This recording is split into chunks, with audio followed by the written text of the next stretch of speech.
안녕하세요. 최재로입니다. 오늘은 초등교사 임용고시 공부 방법에 대해서 저만의 팁을 소개해 드릴까 합니다. 먼저 제 소개를 해드리자면 저는 2021학년도 대구광역시 초등교사 임용고시에 합격을 하였습니다. 그리고 제 성적을 말씀드리자면 저는 1차 성적은 일단 교육과정은 64점, 교직 논술 적는 거는 19.67점. 그래서 총 합쳐서 83.67점을 점수를 얻었고요. 그리고 2차 시험 성적은 95.8을 얻었습니다. 그래서 총 성적은 179.47로 2등으로 합격을 하였습니다. 임용고시 준비도 거의 막바지에 일렀잖아요. 이때 제가 여러분들한테 드릴 수 있는 조그만한 팁이 있을 것 같아서 영상을 준비하게 되었습니다. 자, 그럼 바로 본론으로 들어갈게요. 전 여러분들한테 두 가지 스터디 방법에 대해서 소개해 드리려고 합니다. 첫 번째 스터디 방법은 고백 스터디입니다. 사실 이거는 제가 이름을 지어가지고 여러분들이 더 좋은 이름이 있다면 댓글 남겨주시고요. 다른 이름으로 쓰셔도 돼요. 어쨌든 고백 스터디가 어떤 것인지 설명해 드릴게요.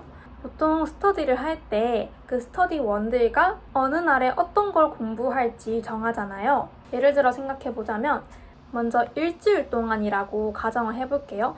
아직은 8월이기 때문에 한 달 텀이나 2주 텀이나 이렇게 해서 더 올리는 경우가 많을 텐데 일단 예시로 일주일치라고 가정을 해볼게요. 1일차에는 국어 듣말스, 그리고 2일차에는 읽기 문법, 그리고 3일차에는 미술 3학년 6학년 거 이런 식으로 등등등등 일주일치를 계획했다고 쳐볼게요.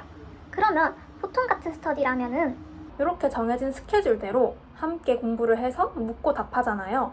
예를 들어서 1일차 때 국어를 공부했다면은 그날 전화를 하거나 만나서 이거 뭐야? 이런 식으로 해서 스터디를 하잖아요. 근데 고백 스터디는 한 사람은 고를 하는 거예요. 그러니까 직진을 하는 거예요. 1일차 다음에 2일차 다음에 3일차 순으로 공부를 합니다. 그리고 상대방한테 묻는 것도 자기가 공부한 거에 대해서 물어요. 내가 1일차 때 공부를 국어를 했다면 국어에 대해서 이렇게 물어요. 근데 나머지 팀원은 뒤에서부터 옵니다. 백을 하는 거죠. 그러면은 그 친구는 7일차 거를 먼저 공부하고 7일차 거 공부하고 7일차 거를 묻고 6일차 거 공부하고 6일차 거 묻고 이렇게 공부를 하게 되면 이 친구들은 자기가 공부한 거에 대해서는 질문을 못 받지만 자기가 공부 안 한 옛날에 공부했던 거에 대해서는 질문을 받겠죠. 그러면은 이제 혼란이 옵니다. 그때 나 외웠었는데 그거 뭐였지?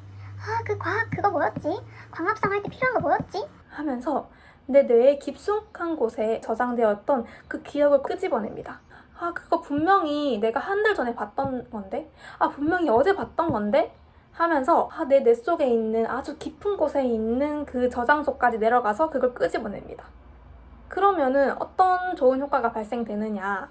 일단 내가 몰랐던 거를 그때서야 알게 돼요.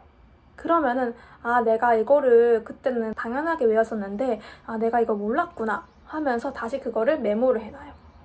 그리고 내가 지금 이렇게 당황스러워하면서 답을 하는구나.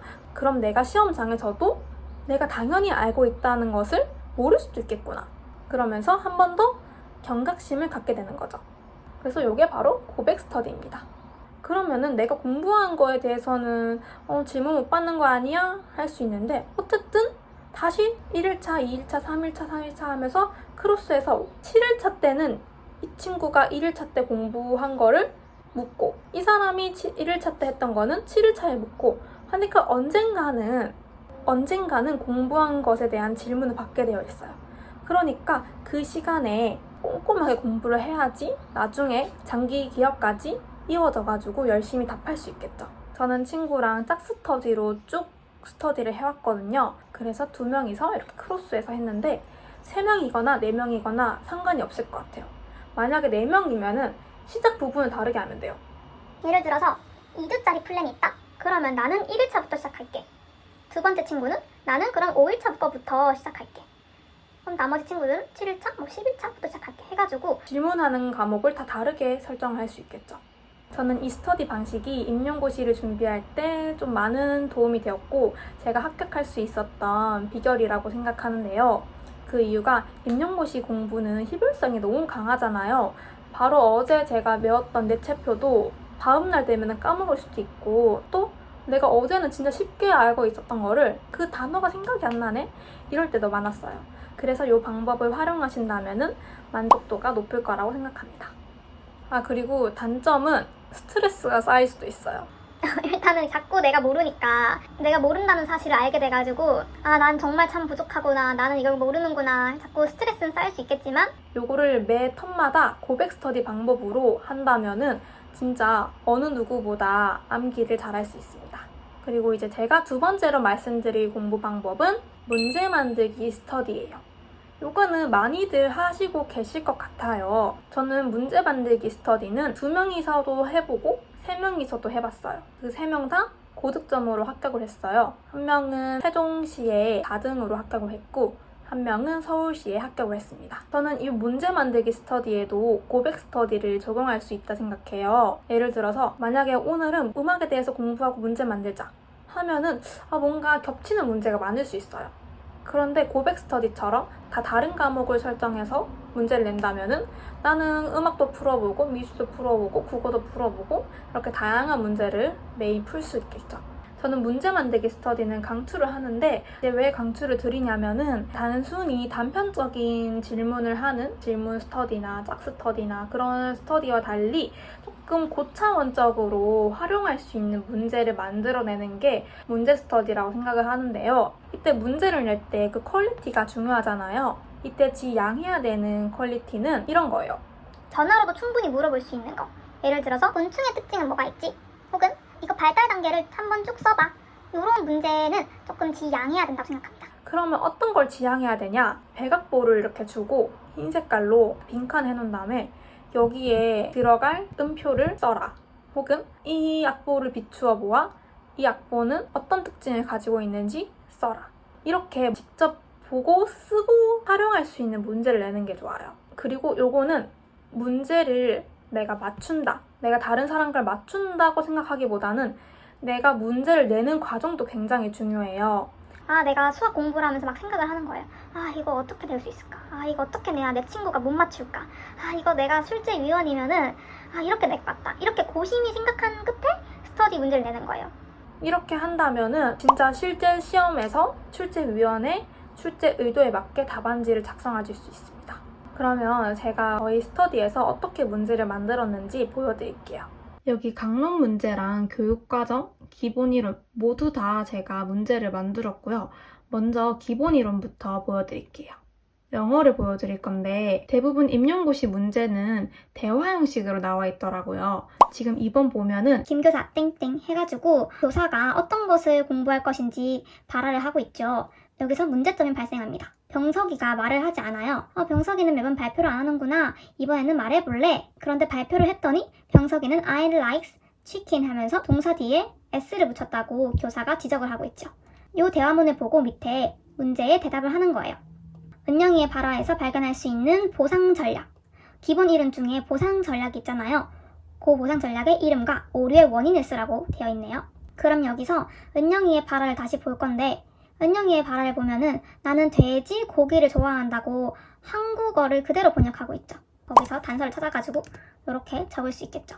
그리고 4번을 봐보면은 요 이론을 바탕으로 A의 발화는 왜 잘못되었는지 구체적으로 쓰시오 되어 있는데 지금 병석이가 말을 안 한다고 해서 말해보도록 강요를 하고 있지요. 그렇기 때문에 지금 병석이의 발달 단계를 고려해서 이렇게 답을 할 수 있겠죠. 발화 준비 기간인 침묵기가 필요하기 때문에 발화를 강요하지 말아야 된다. 이런 식으로 답을 할 수 있겠네요. 이번에는 사회 스터디를 한번 볼 건데요. 요것도 똑같이 대화 형식으로 제가 만든 거예요. 보면은 1번 채영이의 오개념이 생성된 이유를 적고 올바른 개념을 쓰시오. 그러면 채영이가 한 말을 보면은 공주 시는 이름에 시가 있기 때문에 도시라고 되어 있네요. 그럼 이 오개념이 생긴 이유를 적는데 이것도 사회 지도서에 있어요.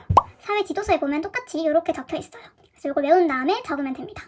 그리고 니은 디귿에 들어갈 용어를 2015 교수학습 방법 및 유의사항에 근거하여 쓰시오. 그럼 니은 디귿은 교과서 속에서 배워야 될 개념이 아니라 지도 유의점이라고 볼 수 있겠죠. 인구수보다는 니은과 디귿의 차이가 있어. 그럼 거기서 생산활동 기능을 딱 써주면 됩니다.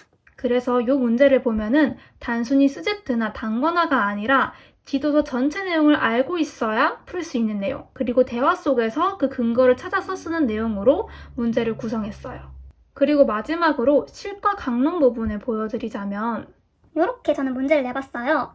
자전거의 구성 요소에 대한 문제가 한 번도 기출이 된 적이 없길래 체크리스트 형식으로 만들어 보았고요. 그리고 3번 문제를 보면은 효정의 고민을 해결하기 위해 보기의 의사 코드를 나열하시오가 있어요. 효정 문제를 읽어보면 병석 오빠가 말한 거 외에도 땡을 하면 반복적인 작업을 컴퓨터를 활용하여 쉽게 해결할 수 있어. 그래서 나는 로봇이 변의 길이가 1cm인 미음자 모양대로 3번 움직이게 할 건데 라고 되어 있으니까 요 밑에 기억부터 리을까지의 의사 코드를 나열하면 되겠죠. 요거는 강론의 개념을 달달달달 외워서 푸는 게 아니라 직접 교사가 문제를 푸는 형식으로도 한번 내봤어요. 기출을 분석해보면 가끔 가다가 직접 이렇게 문제를 푸는 문제도 몇 번 나오더라고요. 그래서 그런 걸 파악해서 문제 속에 넣었습니다. 그리고 교육과정 중에서 창체 안생을 예시로 들어보자면 원래는 창체 안생 같은 경우는 암기펜 가지고 빨간 색깔로 쳐가지고 가려가지고 외우거나 아니면 전화 스터디로 물어보기도 했었는데 이번에는 시험지 느낌을 내려고 글씨체도 이렇게 바꿔보고 빈칸도 이렇게 뚫어보고 옳지 않은 것을 바르게 고치시오. 이렇게 하면서 조금 더 헷갈리는 문제를 만들어 보았어요. 그래서 1번부터 10번까지 딱 문제를 내보고 반복해서 한번 풀어보기도 했습니다. 마지막으로 소개해드릴 방법은 데일리 암기지 공부법이에요. 요거는 약간 스제트랑 비슷해요.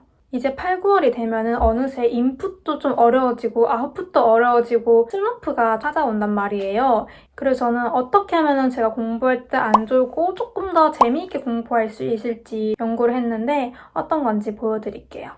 저는 데일리 암기지를 할 때 이렇게 앞에 날짜를 썼는데요. 요거는 음악 강론 3, 4학년 거예요.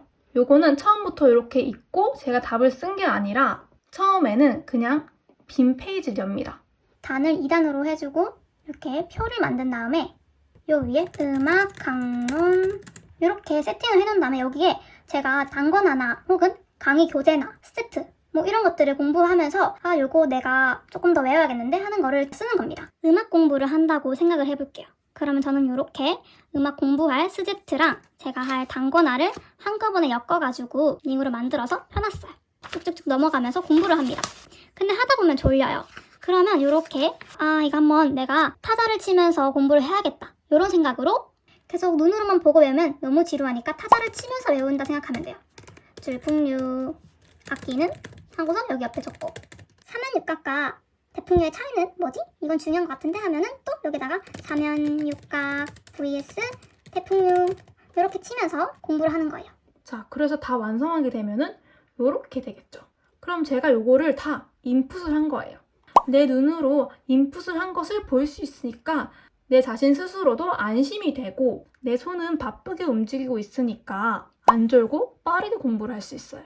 혼자 스스로 아웃풋을 할 수 있어요. 이렇게 답 부분을 쭉 글씨를 흰 색깔로 바꿔줄게요. 그런 다음에 보면서 마음속으로 답을 말해보는 겁니다. 내가 답을 못 낸다 싶은 거는 이렇게 표시를 해줄 수 있습니다. 그러면서 나중에 확인을 하는 거예요. 내가 이거를 헷갈려 했구나. 이 뜻이 이거였구나. 한번 체크를 해보고 쭉쭉쭉쭉쭉 해봅니다. 그런 다음에 스터디 할 때도 내가 적었던 걸 바탕으로 물어보면은 더 빨리 고민 없이 스터디 문제를 낼 수 있겠죠. 저는 아까 전에 강론뿐만 아니라 뒷교나 평방 같은 것도 데일리 암기지로 만들었어요. 그래서 이걸 치면서 외우니까 훨씬 더 잘 외워지고 제가 모르는 부분은 빨리빨리 캐치를 할 수 있더라고요. 시험 전날에도 요것만 쭉 복습했어요. 근데 쭉 복습할 때도 다 복습할 필요 없이 아까 전에 제가 셀에 표시한 것처럼 이렇게 표시된 것만 딱 따로 봐서 외울 수 있겠죠. 그러면 조금 더 모르는 것만 쏙쏙 빼가지고 공부할 수 있습니다.